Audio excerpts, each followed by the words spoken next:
What's going on, Orlando Magic fans? You guys are back with the six-man show. It is June 15th, 2020. I'm here with my co-host, Luke Sylvia. Luke, what it do, baby? Oh, I'm good, man. It's just, I've said this the past, 2 months now. We're ready. We're geared up. We're ready for basketball.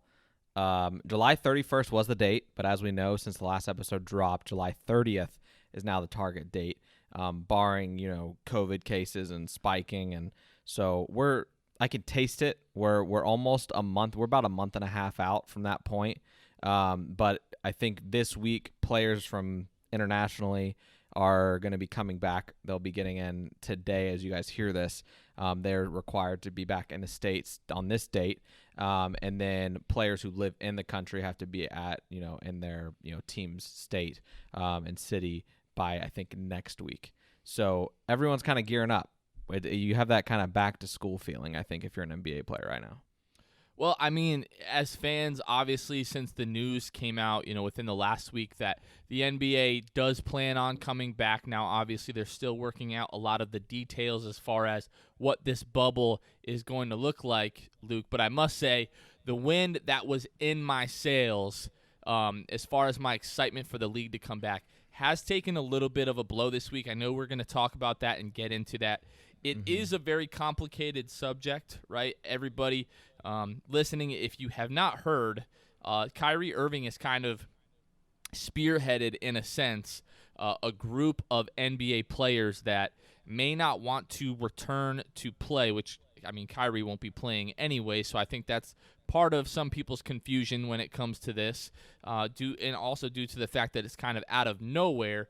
But really, Kyrie is saying that the league shouldn't return to play in Orlando until the country's issues with inequality and social injustice are fixed. So now it is a week. You and I were here talking and excited, and it's sure as heck that the league is going to come back. I'm still mostly sure that the league is going to come back, but now it's like this just kind of throws a wrench into things. And I don't mean, that to have like a negative connotation, but now we just don't know if the league is really going to come back. I mean, Kyrie, people have, their issues with him, me included. I'm not a huge Kyrie fan. This is kind of out of nowhere, in a sense, in my opinion. Just a few weeks ago, he was saying that he would return to Orlando, even though he wasn't going to play, but to support his teammates. And now he's just kind of completely against playing basketball right now, and other players like Dwight Howard have come out and kind of said the same thing. So, yeah it's and you've kind of seen both sides of this, right? You've seen players like the Magic's own Terrence Ross say, "Hey, let's just play. Like I'm in the house bored. I want to play." And that is what he tweeted that out the other day when it was said that Kyrie was holding this meeting, which evidently Terrence didn't get an invite to. And then you have guys like Dwight Howard who have said like he's with Kyrie. He agrees there shouldn't be basketball, and it's kind of interesting to see kind of the divide. It's weird, and you see all these perspectives. I know Austin Rivers had a comment on an Instagram post about the Kyrie Irving thing, pretty much saying like people need paychecks. This is their livelihood. They don't make the money Kyrie does. They need these paychecks. And so that is kind of the viewpoint some players are also taking. But I also saw something on Instagram as well. Someone made I think it was a pretty good comment on a post regarding the same thing. And he said something to the extent of, if you feel led to make a change, I think you can still play basketball and use your contract earnings for the summer and donate it to the Black Lives Matter organization or something that you believe will lead the charge of a reform of the social injustices that we face. And that's what he was saying. So, I like I said, I think you're getting a lot of different angles here. I don't know, Jonathan, if there is a right answer. I just know that selfishly, I want basketball. And I know that others could use the distraction right now, but I mean, it's a very weird thing to have to navigate. This is something that is finally coming to light. People are banding together, and You're going to have movements like this happen all the time, and especially in the NBA where, there are a lot of African Americans that play basketball, and, they want their voice to be heard. So they're all wrestling with what to do. Well, I think the number one, like the only right answer is that people's lives and equality in this country is obviously more important than basketball, right? However, the issue comes with canceling this season and kind of the domino effect that would put into play, right? So this season is canceled, right? So the collective bargaining agreement just completely gets torn up, right? So do we have a season next year? Who knows? That leaves us, 6 months in between now and when the start of next season was kind of put in place to be. Now that wasn't made official, but they were talking about starting the league up in November and then into December, start the regular season. But now we need to negotiate a whole new collective bargaining agreement before December. If that doesn't happen, just like we saw back in 2012, that season, we played 66 games because the players essentially went on strike and we didn't have basketball. So who knows, if this season is canceled, CBA gets torn up, we might not have basketball next season. That's tons of guys who need those paychecks in order to have their livelihood. We're not just talking about NBA players. We're talking about, the people that work in the facilities, the people that work for these teams, the people that cover these teams in this game, in this league for a living, potentially also losing their jobs. And at the same time, if you're coming out and you're saying, okay, we're shutting down the season to try to fix, the issues with racism in our country, then when does that end? There's this is so unprecedented. There's not going to be any benchmark to look around and say, okay, you know what? Like now is the time, right? I don't know if there's ever going to be that moment where we just all of a sudden, where there's some kind of calculable number that we can just say, oh yeah, we're all equal now. Unfortunately, Right. I don't think that's the case. So when comes the point where it's then okay to play basketball again? Yeah, and I think you made some good points there, and I think that the thing with the meeting is, Jonathan, you and I weren't a part of it. We're getting little quotes here and there from Woj that he's getting from players via text saying it's been a good conversation. We're not just focusing on social injustices. We are also talking about the risks of COVID, and they're talking about a myriad of things, but we don't know what Kyrie said in terms of what the end goal is for him and for this movement. We don't know. Maybe Kyrie did say something to the extent of defunding the police, and when we finally get that, that's when we should be good to go. Or we don't know what his destination mark was in that conversation. So it is easy to speculate, but I don't think we're really gonna know until maybe later when some of the more of the details are divulged, or until Kyrie has to do a press conference of some sort, whenever that might be. That might not be till media day. So we don't know when we're gonna get answers. But there's for sure is, and we've talked about it as well, off recording. There's not a law that's gonna change someone's heart. There's not a law that can really take care of this. So like you said, it is a hard thing to gauge. When have we improved as a country? So, hopefully that does get sorted out, and that people continue to speak out and speak for what they believe in, because I do think that's very important for these NBA players to use their voices. And who knows, maybe during these times, during the playoffs and the resumption of the league, maybe there's players like LeBron or whoever that will step up to the podium and just make it all about social injustices and get his voice heard there as well. So you don't know how players are going to use their platform. Every player is very different, as we've seen. But, Jonathan, there's just a lot there to kind of unpack, and you could probably talk about it all day in terms of what could go on. But there is something else that if you're good on this subject, if you're ready to go on, we can do that.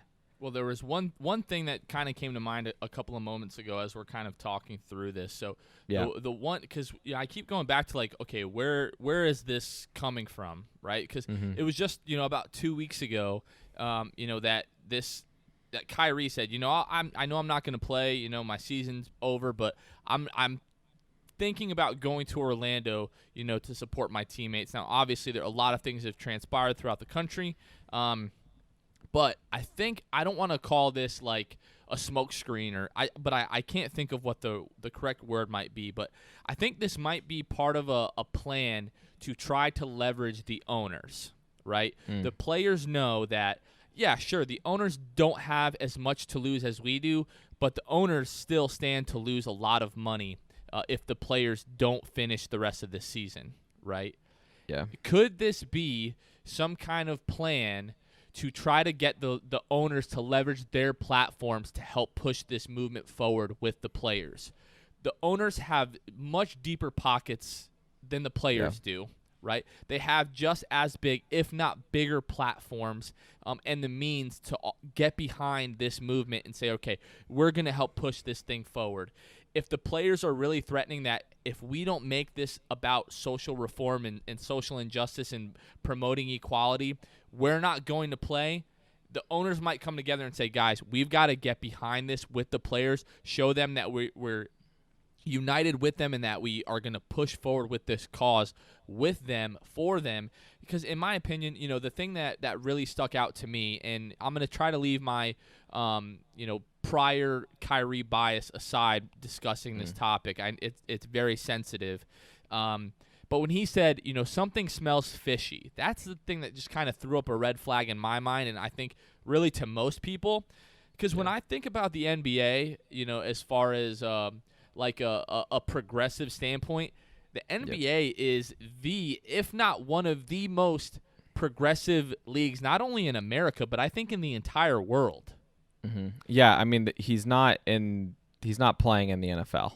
Like there's not that they don't have the same executives and front office and commissioner that the NFL has, who have taken big steps in their own recently.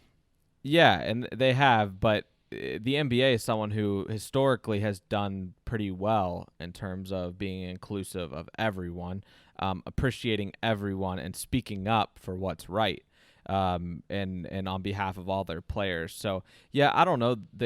Kyrie's just an interesting guy. He's really hard to read. I never know. He considers himself a deep thinker. He might be. But I don't know. But kind of just like hearing him say that things are a little fishy, and this is a tiered system built to eat everyone apart. I don't know if I can get behind that. Again, he's the NBA player. He knows the day-to-day of being an NBA player. Maybe he knows more than I do, but I have a funny feeling that NBA players would call bluff on his part. When it comes to something being fishy and it being a tiered system. Right. Well, like we said, we're just going to have to wait and see what happens. I would say, and then we saw Patrick Beverley come out today and say, like, listen, you guys can say whatever you want to say, but if King James comes out and says we're hooping, then we're hooping. He said it's not personal, it's all business. And we know that Patrick Beverley and LeBron James don't have a great history. They're not the best of friends. So there was some shade coded into that tweet. There's some truth, too. There's a lot of truth to that. That's exactly what I was going to say. LeBron James, at times, it seems like he has a lot of pull, not only within his organization, but the NBA as a whole. So if LeBron, okay, so let me set this up for you. It is a few days ago. You're sitting with your wife, your kids, whatever. You get a notification, and it says, LeBron holding a Zoom meeting, invited 200 players to come to this Zoom meeting.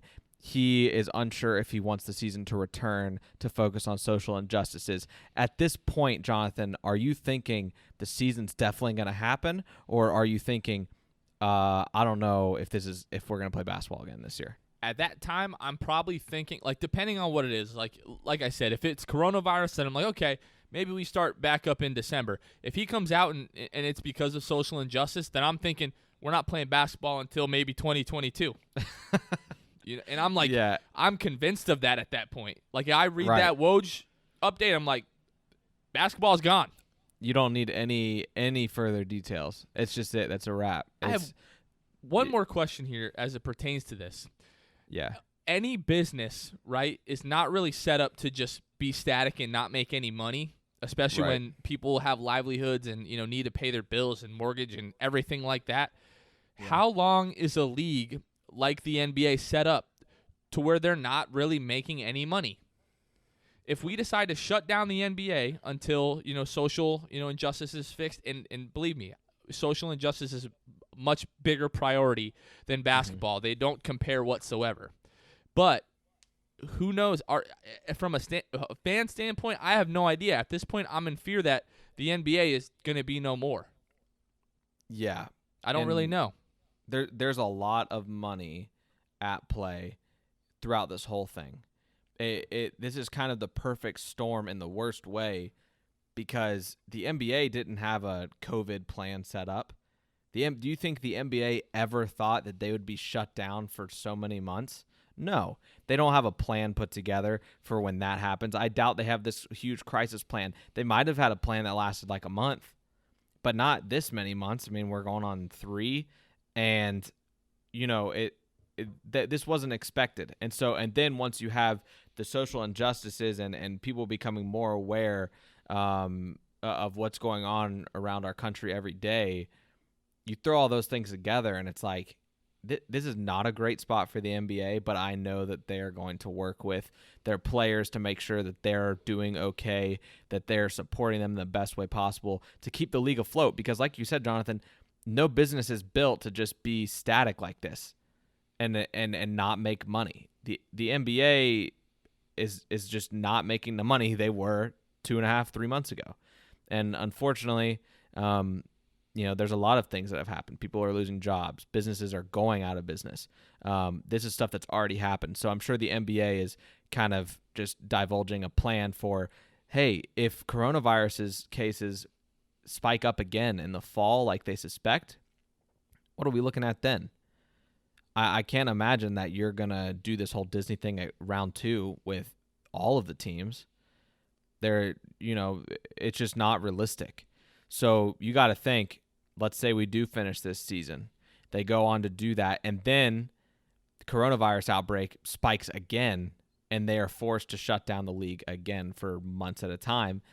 You're looking at a weird situation because you don't restart in December. I know that. Yeah, I have no idea. Nobody knows what's going to happen with coronavirus. I was just talking with my family about that.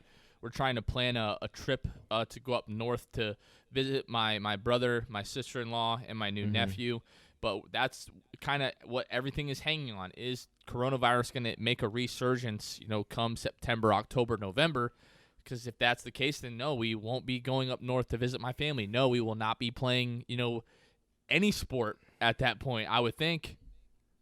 Yeah. So you're not playing anything at that point. I don't know. I just know that the silver lining in all of this is that if that does happen, I think the NBA will have a plan set ready to go. I think that they have already probably prepared that plan, and it is going to be ready to be set in motion if this does happen. I sure hope so, man.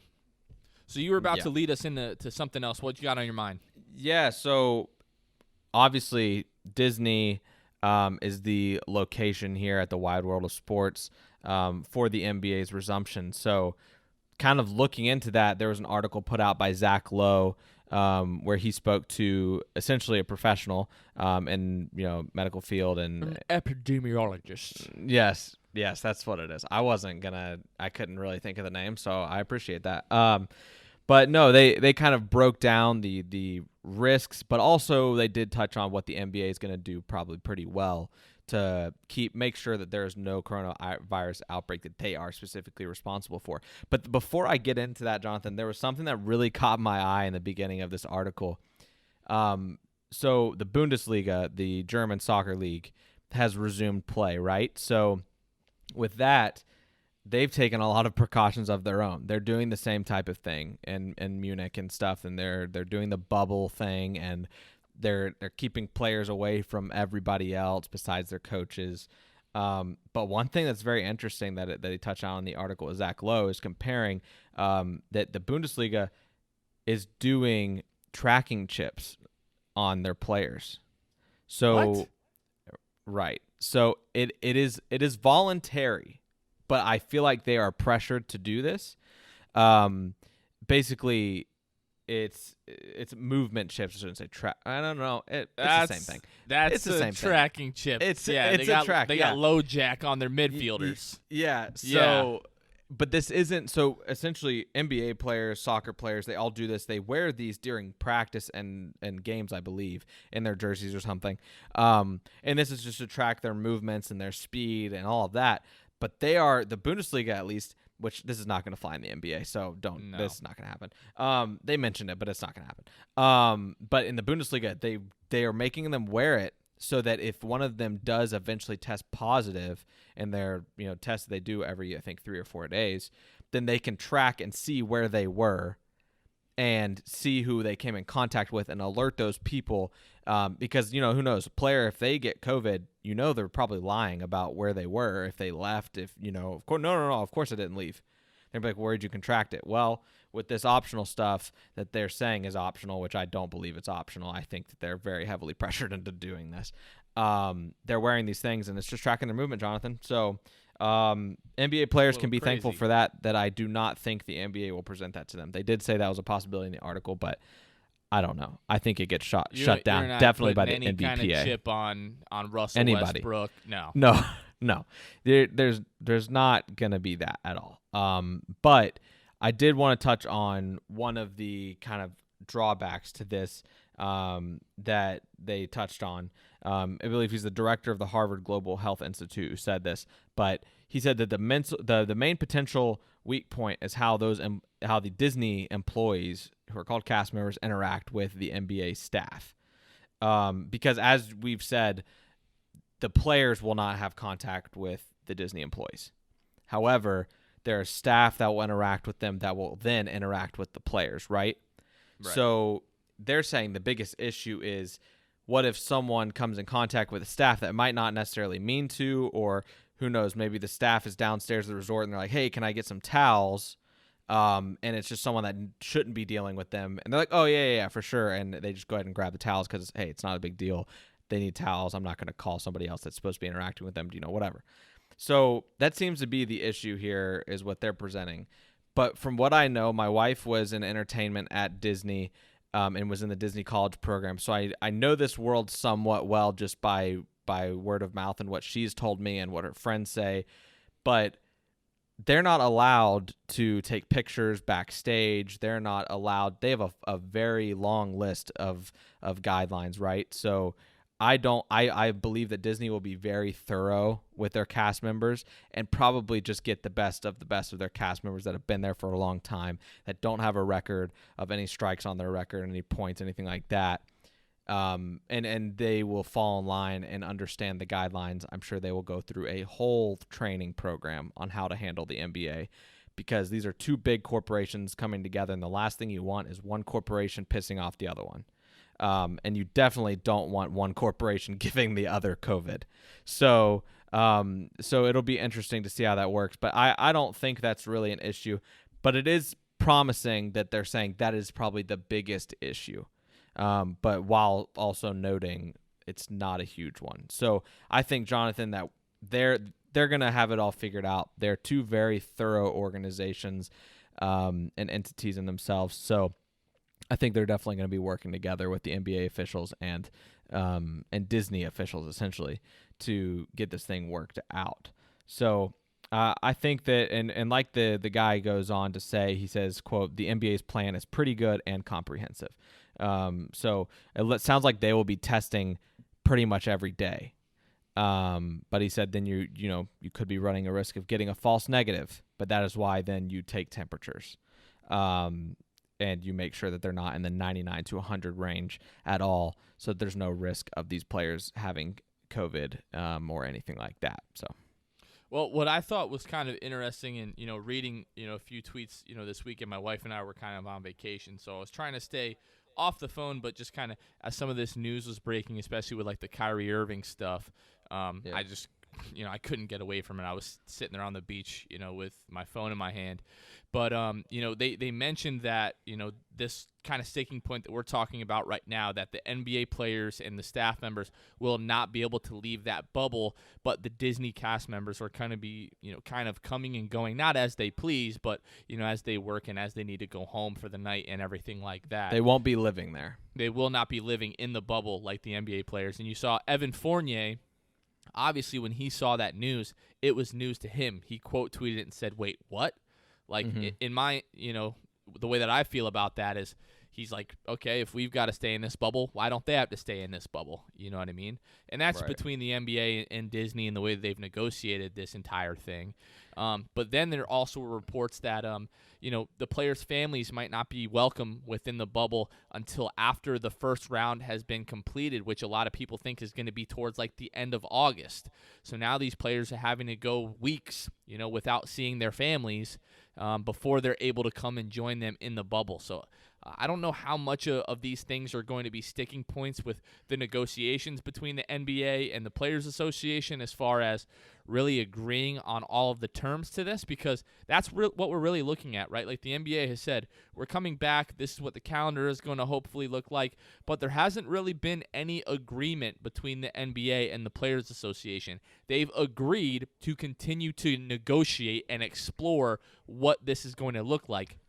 So it's basically just, yeah, sure, let's talk about what we're going to do, and then we'll agree to that once we get to that point. So this thing is definitely, at least right now, from what we know, far from being done. There's a lot of things that need to be worked out.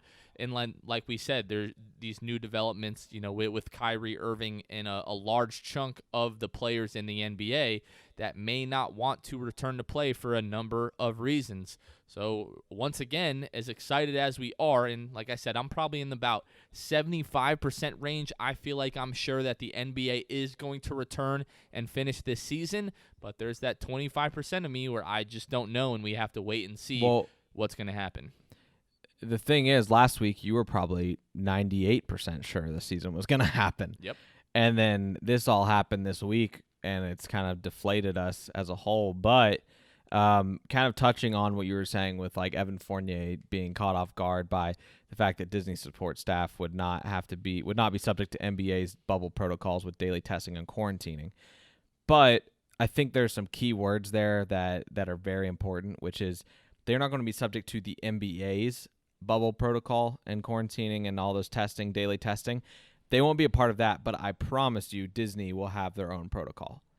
I think that they will have to obviously have their temperature checked when they get there. Hopefully they're testing every 2 to 3 days, if not every day like the NBA will be doing. But I think Disney will have their own protocol because they do not want to mess this up. I think I read something along the lines when they arrive, they're going to be, given a temperature check. If their temperature is outside of the range they want it to, they'll go into like a cool down room, and then sometime thereafter they'll be checked again. If their temperature is still too high, then they're going to get the boot and be told that they need to go home. If the temperature comes back down, then they'll be permitted to work. Yeah, I don't know. I think that, like I said, these are two just powerhouse organizations. They'll be just fine in planning and being very thorough because, like I said, neither of them wants to be on the headline that says that their organization gave COVID to the other organization. That would not be ideal. So, well, just breaking news here, and now this is from Bleacher Report via ESPN. A Lakers player told Dave McMenamin of ESPN, obviously there's still some time to figure things out as a league and as a team, but there is no divide amongst the Lakers players right now. So obviously, Avery Bradley and Dwight Howard were amongst those on that call with Kyrie Irving. You have to think there are other Lakers players that want to come back and play. Kyle Kuzma seems to be one of those players, and that's more implications as far as younger players that are going to be up for hefty extensions this season, like a Kyle Kuzma, like a Jason Tatum. I have to stop you because you forgot the hero Jared Dudley. He was in that meeting. Oh, how could I forget Jared Dudley? As I roll my eyes. No, I'm kidding. Like Jared Dudley, we know that he's pretty much buns, on the basketball court. But he's been a proponent. No, seriously, he's been a proponent of the league coming back for weeks now, talking about the fact that, if we don't finish this season, the CBA is BYE. It's gone. Yeah. And like we said, LeBron, if he wants to return, I think that those players on the Lakers are not going to cause any problems if LeBron is saying, I want to be back. I want to play. Don't you guys want a ring? Don't you guys want money?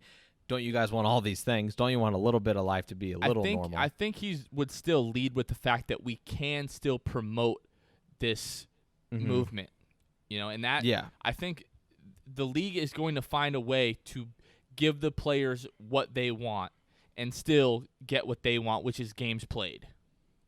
Yeah, I think there will be a lot of that, in the resumption of the league. So, all that to say, I hope it comes back. I hope so too, Luke. I think it'll be bad times coming back, but I hope that things don't get worse in regards to COVID situation.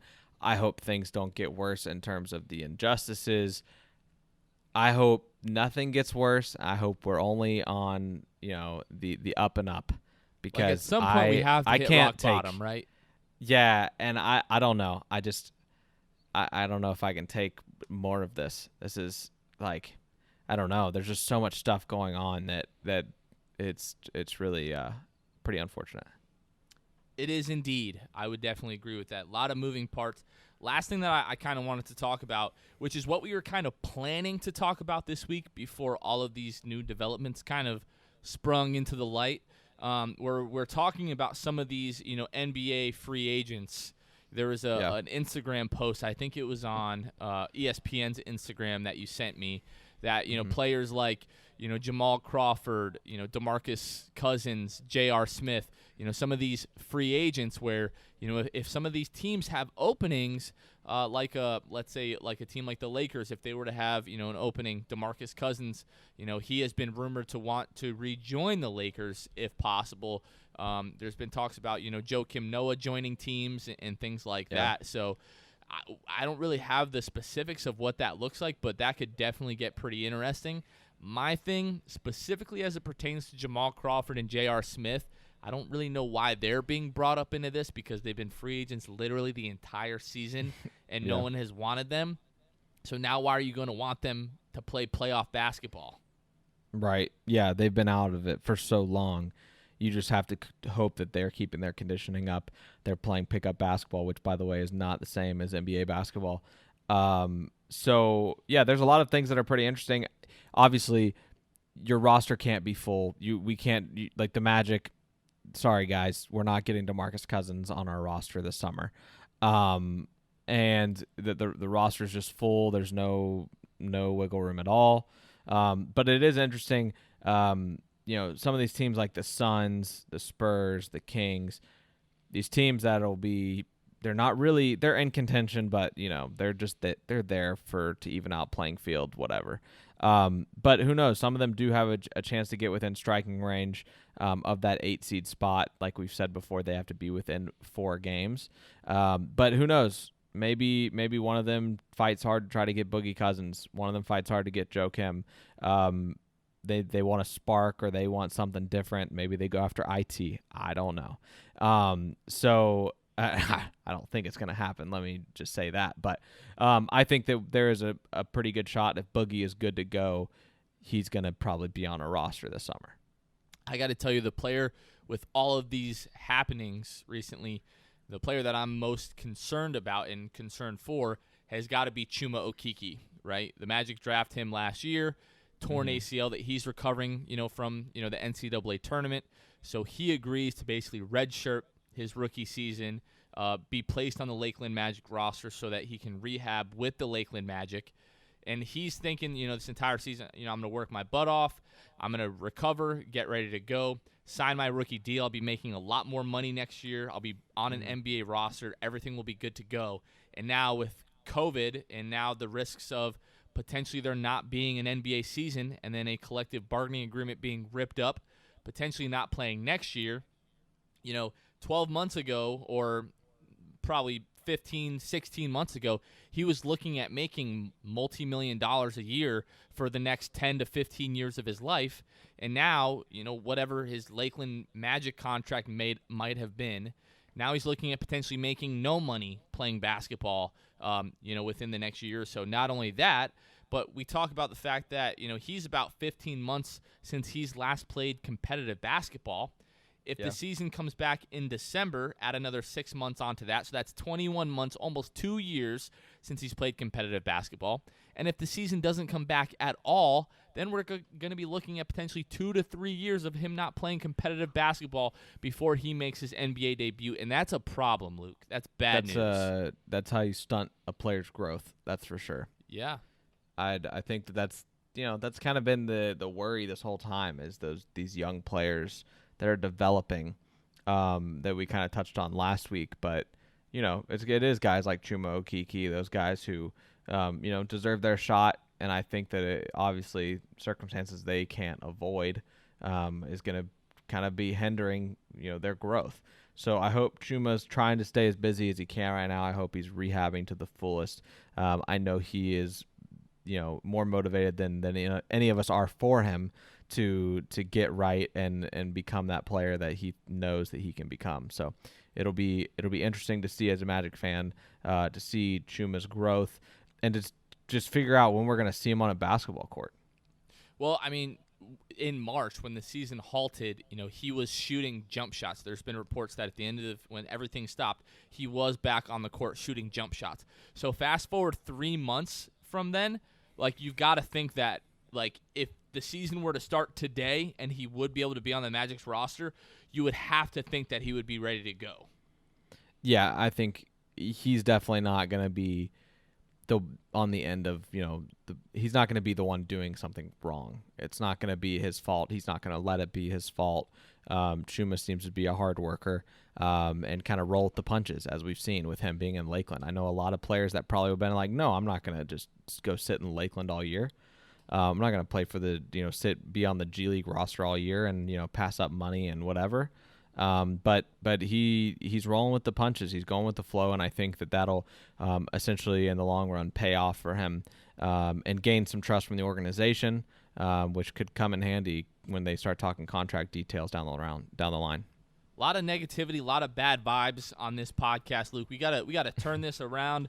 Get the positive vibes, the positive thoughts going. We're going to have basketball here in just about 6 weeks. We're going to see Chuma Okeke in December, ready to go. We're going to have Jonathan Isaac back, Chuma Okeke. Mo Bamba's going to take a huge step forward. Markelle Fultz is going to take a huge step forward. The young core of this team is going to put the league on notice next year, Luke. The Orlando Magic will make the 2021 NBA Finals. NBA Finals. That's what I like to hear. Anything else, bro? No, I think that's all from me. That was good stuff. Hopefully we've got some good news for you guys next week. We're going to be playing this by ear. If anything crazy happens, we'll definitely update you guys as quickly as we can. But as always, thank you guys so much for listening to the Six Man Show. For Luke, this has been Jonathan, and we will catch you guys next time. See ya.